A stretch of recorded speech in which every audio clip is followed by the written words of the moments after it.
Hello friends, मैं Shyam Upadhyay yes 10 education में आपका स्वागत करता हूं। हम लोग आज औरंगजेब से संबंधित वीडियो दूसरा पढ़ेंगे और इसमें औरंगजेब से हुए विद्रोह के बारे में पढ़ेंगे। अगर सबसे पहले देखा जाए, हम लोग इससे पहले कुछ विद्रोह को पढ़ा। जैसे बात किया जाए जाटों का विद्रोह, सतनामियों का विद्रोह, अफगानों का विद्रोह, बुंदेला सरदारों का विद्रोह। तो इन सब विद्रोहों को औरंगजेब कैसे इन सब विद्रोहों से निपटता है और इनको दबा देता है। हालांकि कुछ विद्रोह ऐसे ही थे जो कि उसके मरने मरने तक जो है छिटपुट के रूप में चलते रहे।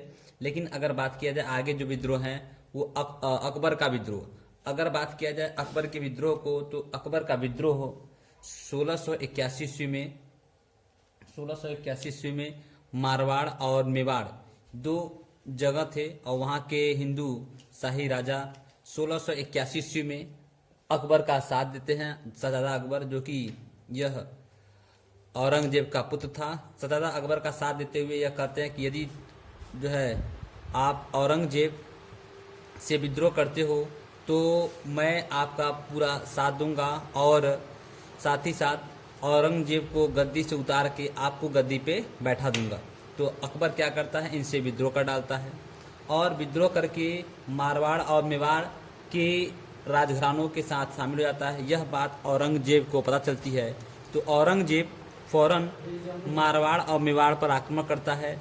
मारवाड़ और मेवाड़ के जब राजघराने या राजा को देखता है कि ये हारने लगते हैं तो अकबर तुरंत ही वहाँ से भाग निकलता है और दक्षिण भाग में यह महाराष्ट्र के साइड में शिवाजी मराठों के से जा मिलते हैं। मराठों के उस समय जो राजा थे शिवाजी के पुत्र संभाजी थे, उनके पास अकबर जाता है और उनसे जो है सहयोग मांगता है और संभाजी भी उसको सहयोग देने के लिए राजी हो जाते हैं। लेकिन जब औरंगजेब वहाँ से आता है और संभाजी के ऊपर भी आक्रमण कर देता है तो अकबर वहाँ से अपनी जान बचा के बाहर निकलता है, क्योंकि उसको पता था कि जो व्यक्ति अपने भाई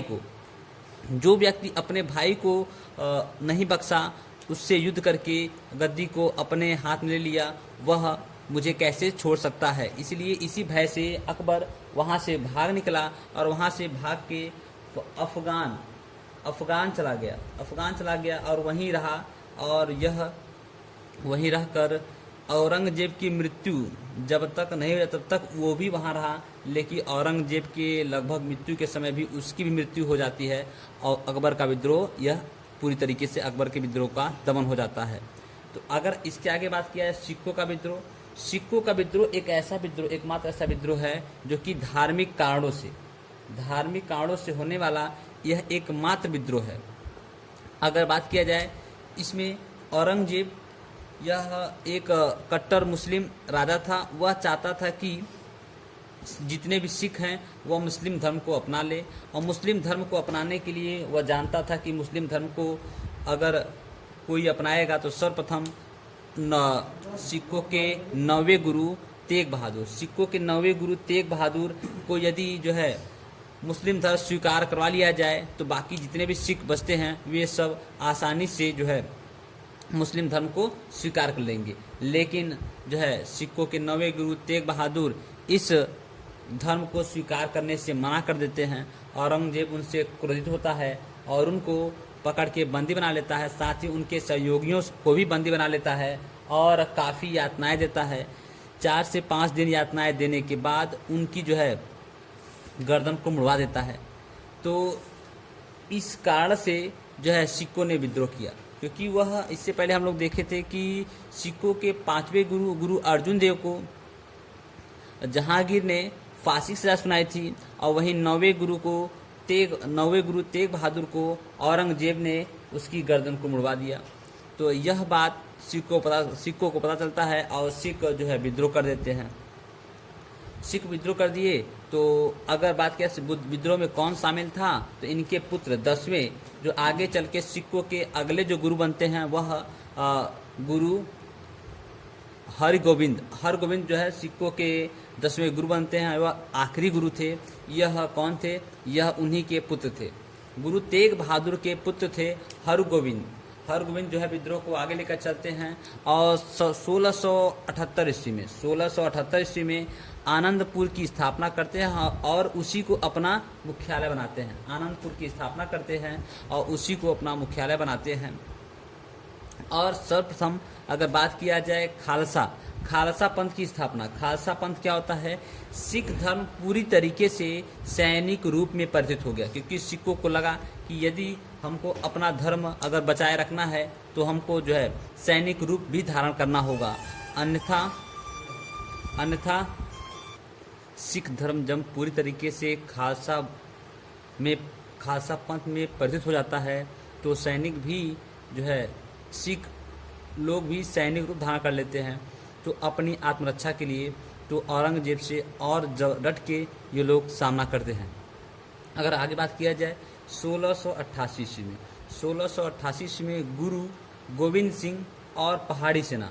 अब गुरु गोविंद सिंह जो है अपना जो है मुख्यालय बनाए थे आनंदपुर को, और आनंदपुर जो है उत्तर भारत के हिमाचल प्रदेश के पास में पड़ता है। और पहाड़ी सेना, इन दोनों के बीच क्या हो जाती है? एक युद्ध छिड़ जाता है और उस युद्ध का नाम है अग्नि का युद्ध। अग्नि का युद्ध अगर पूछा जाए कब हुआ था तो 1688 ईस्वी में। अग्नि का युद्ध 1688 ईस्वी में किसके बीच हुआ? गुरु गोविंद सिंह और पहाड़ी सेना। पहाड़ी सेना का नेतृत्व कौन कर रहा था? तो पहाड़ी सेना का नेतृत्व कर रहा था फतेह शाह। श्रीनगर के राजा फतेह शाह थे, वह पहाड़ी सेना का नेतृत्व कर रहे थे और वह युद्ध लड़ा गया। कौन सा युद्ध था? अग्नि का युद्ध। इस युद्ध में गुरु गोविंद सिंह की जीत होती है और पहाड़ी सेना हार जाती है। पहाड़ी सेना पूरी तरीके से हार जाती है। फिर वहीं 2 साल बाद गुरु गोविंद सिंह पूरा मुगल शासक औरंगजेब आक्रमण कर देता है। किसके ऊपर आक्रमण करता है? पहाड़ी सेनाओं पर आक्रमण कर देता है। तो उस समय गुरु गोविंद सिंह क्या करते हैं? क्योंकि इनका जो है कट्टर विरोधी थे, किससे? मुगलों से कट्टर विरोधी थे सिख, इसलिए उस समय पहाड़ी सेना का साथ देते हैं। और इस युद्ध को क्या बोला गया है? नादौन का युद्ध बोला गया है। नादौन का युद्ध गुरु गोविंद सिंह और प्लस पहाड़ी सेना तथा मुगलों के बीच हुआ। इस युद्ध में क्या होता है?